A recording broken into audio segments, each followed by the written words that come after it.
একই অবস্থা। যে বিজেপি প্রতিটা বাঙালির মধ্যে বাংলাদেশি খুঁজে পায়, সেই বিজেপির এত বাংলাদেশ প্রেম। হেমন্ত বিশ্ব শর্মা বিজেপির অন্যতম হিন্দুত্বের পোস্টার বয়, যিনি ক্রমাগত সংখ্যালঘুদের বিরুদ্ধে, বাঙালিদের বিরুদ্ধে, বাঙালি মুসলমানদের বিরুদ্ধে উস্কানিমূলক ভাষণ দেন, সেই হিমন্ত বিশ্ব শর্মা এসেছিলেন ত্রিপুরা সফরে। ত্রিপুরার মুখ্যমন্ত্রীর সঙ্গে বৈঠকের পরে জানান তারা নাকি ত্রিপুরা হয়ে বাংলাদেশে আসাম সরকার নাকি বিদ্যুৎ সরবরাহ করতে আগ্রহী।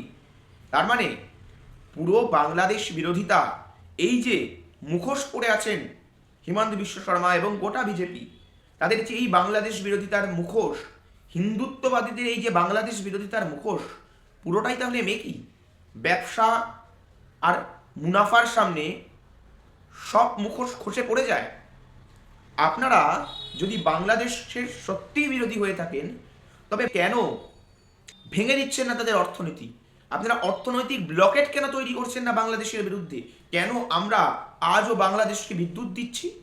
এই প্রশ্নের উত্তর আছে ত্রিপুরার মুখ্যমন্ত্রীর কাছে বা আসামের মুখ্যমন্ত্রীর কাছে। হিমন্ত বিশ্ব শর্মা প্রতিটা বাঙালির মধ্যে বাংলাদেশিকে খুঁজে পান। তিনি প্রতিটা বাঙালিকে বাংলাদেশি বলে দাগিয়ে দেন। তার এত আস্পর্ধা, তিনি বাংলার সাধারণ গরিব মানুষদের এনআরসির নোটিশ পাঠিয়ে বাংলাদেশি বলে ডিক্লিয়ার করেন, যেটা তার এখতিয়ারভুক্তই নয়। সেই বাংলার মাটিতে তিনি বাঙালিকে নোটিশ পাঠান, এবং একটা নয়, একের পর এক নোটিশ পাঠান, বাঙালিকে বাংলাদেশি বলে দাগিয়ে দেন। আর অন্যদিকে সেই হিমন্ত বিশ্ব শর্মাই বাংলাদেশের সঙ্গে বিজনেস করে টাকা কামাতে আগ্রহী। তার মানে এই পুরো বাংলাদেশ বিরোধিতাটাই একটা মুখোশ।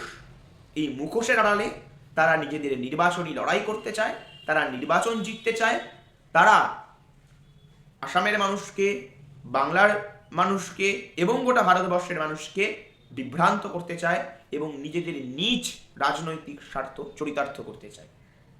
আপনারা জানেন আদানি পাওয়ার হলো সেই কোম্পানি, যেই কোম্পানি বাংলাদেশে বেশিরভাগ বিদ্যুৎ সাপ্লাই করে।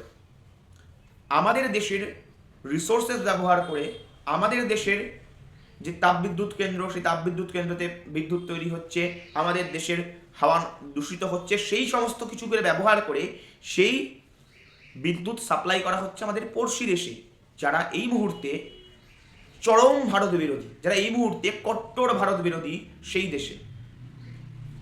ভারত আজকে একটা কূটনৈতিক অবস্থান নিতে পারছে না, অথচ বাংলাদেশে প্রতিদিন সংখ্যালঘুদের ওপর অত্যাচার চলছে, বাংলাদেশে হিন্দুদের ওপর অত্যাচার চলছে। আর আমাদের নিজেকে হিন্দু হৃদয়ের সম্রাট বলা নরেন্দ্র মোদী ও তার চেলাচা মুন্ডারা কেউ বাংলাদেশের বিরুদ্ধে একটা স্ট্রং রিয়াকশন দিতে পারছে না। রাজনীতির সময়, বিরোধিতার সময়, নাটকের সময় শুভেন্দু অধিকারী বাংলায় বাংলাদেশের বিরুদ্ধে স্লোগান দেন, স্লোগান দিয়ে ভারতের বাঙালিকে, ভারতের বাঙালি হিন্দুদেরকে জাগ্রত হতে বলেন, না হলে নাকি বাংলাদেশ হয়ে যাবে পশ্চিমবঙ্গ, এই সমস্ত কথা বলেন। তাহলে আপনাদের সরকার কেন্দ্রে কি কূটনৈতিক অবস্থান নিয়েছে? সংখ্যালঘু অত্যাচারের বিরুদ্ধে কটা স্টেটমেন্ট দিয়েছে নরেন্দ্র মোদীর সরকার? যে সংখ্যালঘুদের ওপর যে নির্যাতন চলছে, সেই নির্যাতনকে আমরা সহ্য করবো না, আমরা মেনে নেব না, এটা অন্যায়, কটা স্টেটমেন্ট দিয়েছেন? দেননি। কারণ তার কাছে আদানির ফায়দা, তার কাছে নিজের পকেট ভরাটা, এবং বিজেপির কাছে আদানির ফায়দা ও নিজেদের পকেট ভরাটা অনেক জরুরি হিন্দুদের থেকে। হিন্দুরা ভাড়মে যায়। হিন্দু তো শুধুমাত্র একটা টুল কিট, মানুষকে বোকা বানানোর, ভারতবর্ষকে ডিভাইড করে শাসন করা, ডিভাইড অ্যান্ড রুলের একটা টুল কিট হিন্দুত্ব।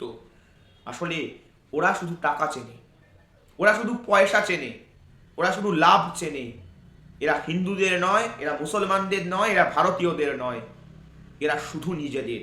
এই স্বার্থকেন্দ্রিক স্বার্থপর রাজনৈতিক দলটাকে চিনে নিন। কারণ আজকে এটার কোনো সন্দেহের ঊর্ধ্বে নেই যে এদের স্বার্থ যেখানে, এরা সেখানেই যাবে। যদি হতো তাহলে এতদিনে বাংলাদেশের সঙ্গে বিদ্যুৎ সাপ্লাই তারা বন্ধ করে দিত, বাংলাদেশের ওপর একটা অর্থনৈতিক ব্লকেড লাগাতো। আদানি পাওয়ারকে অর্ডার দেওয়া হতো যে বাংলাদেশকে আরো নতুন করে কোনো বিদ্যুৎ সাপ্লাই করা হবে না। কিন্তু না, তারা তো বিদ্যুৎ সাপ্লাইয়ের টার্ম এক্সটেন্ড করতে আগ্রহী, আরো বেশি টাকা কামানোর জন্য, নিজেদের পকেট ভরার জন্য।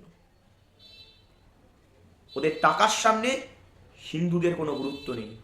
প্রতিটা হিন্দু বুঝুন, বিজেপির আসল চরিত্রটা।